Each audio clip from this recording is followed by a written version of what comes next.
140 करोड़ भारतीयों की ओर से आप सभी को मेरा नमस्कार।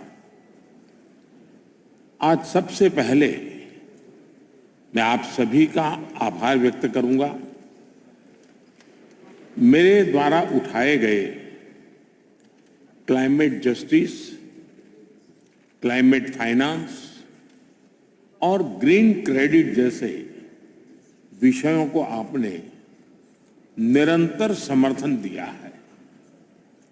हम सभी के प्रयासों से ये विश्वास बढ़ा है कि विश्व कल्याण के लिए सबके हितों की सुरक्षा आवश्यक है, सबकी भागीदारी आवश्यक है। फ्रेंड्स, आज भारत ने इकोलॉजी और इकोनॉमी के उत्तम संतुलन का उदाहरण विश्व के सामने रखा है। भारत में विश्व की 17% आबादी होने के बावजूद 17% आबादी होने के बावजूद ग्लोबल कार्बन एमिशंस में हमारी हिस्सेदारी ओनली 4% से भी कम है। भारत विश्व की उन कुछ इकोनॉमीज में से एक है जो एनडीसी टारगेट्स को पूरा करने की राह पर है।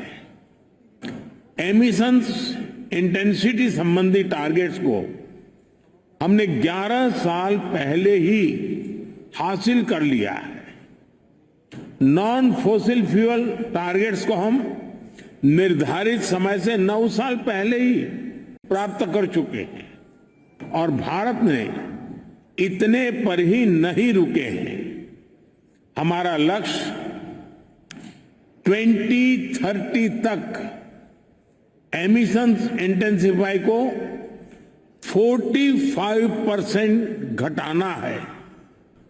हमने तय किया है कि नॉन फॉसिल फ्यूल का शेयर हम बढ़ाकर 50% करेंगे और हम 2070 तक नेट जीरो के लक्ष्य की तरफ भी बढ़ते रहेंगे।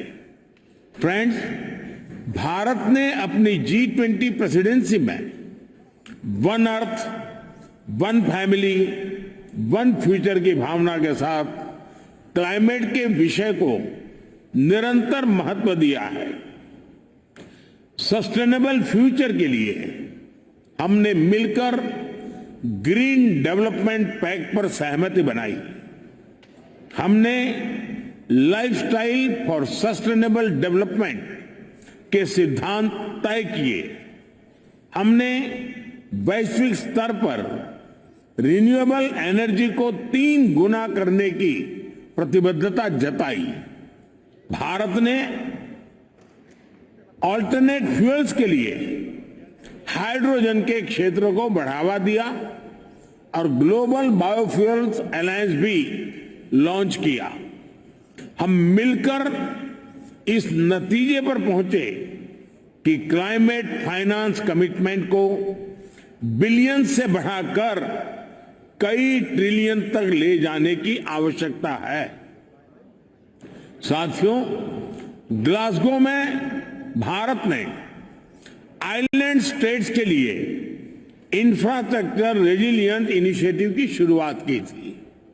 भारत 13 देशों में इससे जुड़े प्रोजेक्ट्स तेजी से आगे बढ़ा रहा है। ग्लासगो में ही मैंने mission life style for environment का विजन आपके सामने रखा था। इंटरनेशनल एनर्जी एजेंसी की स्टडी कहती है कि इस अप्रोच से हम 2030 तक प्रति वर्ष 2 बिलियन टन कार्बन एमिशन कम कर सकते हैं। आज मैं इस फोरम से एक और प्रो प्लैनेट, प्रोएक्टिव और पॉजिटिव इनिशिएटिव का आह्वान कर रहा हूं। यह है ग्रीन क्रेडिट इनिशिएटिव।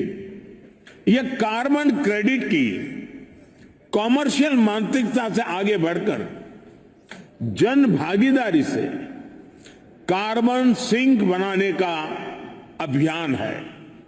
मैं उम्मीद करता हूं कि आप सब इससे जरूर जुड़ेंगे।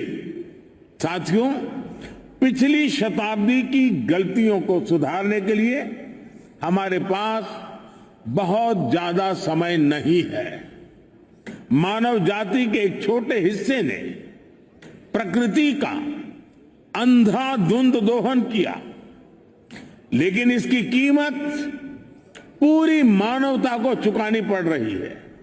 विशेषकर ग्लोबल साउथ के निवासियों को सिर्फ मेरा भला हो, ये सोच दुनिया को एक अंधेरे की तरफ ले जाएगी। इस हॉल में बैठा प्रत्येक व्यक्ति, प्रत्येक राष्ट्राध्यक्ष बहुत बड़ी जिम्मेदारी के साथ यहां आया है।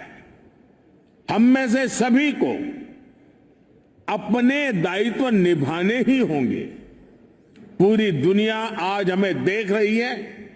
इस धरती का भविष्य हमें देख रहा है। हमें सफल होना ही होगा। We have to be decisive. हमें संकल्प लेना होगा कि हर देश अपने लिए जो क्लाइमेट टारगेट तय कर रहा है, जो कमिटमेंट कर रहा है, वो पूरा कर कर ही दिखाएगा। We have to work in unity. हमें संकल्प लेना होगा कि हम मिलकर काम करेंगे, एक दूसरे का सहयोग करेंगे, साथ देंगे। हमें ग्लोबल कार्बन बजट में सभी विकासशील देशों को उचित शेयर देना होगा। We have to be more balance. हमें यह संकल्प लेना होगा कि adoption, mitigation, climate finance, technology, loss and damage, इन सब पर संतुलन बनाते हुए आगे बढ़ें। We have to be ambitious.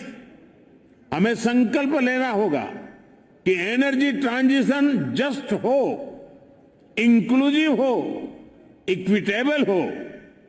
We have to be innovative.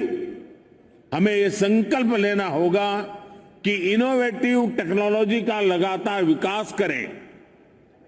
अपने स्वार्थ से ऊपर उठकर दूसरे देशों को टेक्नोलॉजी ट्रांसफर करें।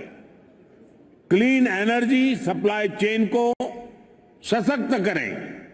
Friend, Bharat UN framework for climate change process के प्रति प्रतिबद्ध है। इसलिए आज मैं इस मंच से 2028 में COP 2028 में COP 33 समिट को भारत में होस्ट करने का प्रस्ताव भी रखता हूं।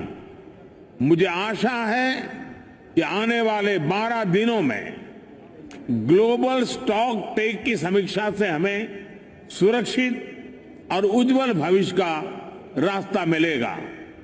कल लॉस एंड डैमेज फंड को ऑपरेशनलाइज करने का जो निर्णय लिया गया है, उससे हम सभी की उम्मीद और बड़ी है। मुझे विश्वास है यूएई की मेजबानी में ये COP 28 समिट सफलता की नई ऊंचाई पर पहुंचेगी। मैं मेरे brother his highness Sheikh Mohammed bin Zayed और संयुक्त राष्ट्र संघ के secretary general his excellency Guterres को मुझे ये विशेष सम्मान देने के लिए विशेष रूप से आभार व्यक्त करता हूं। आप सभी का बहुत बहुत धन्यवाद। Thank you.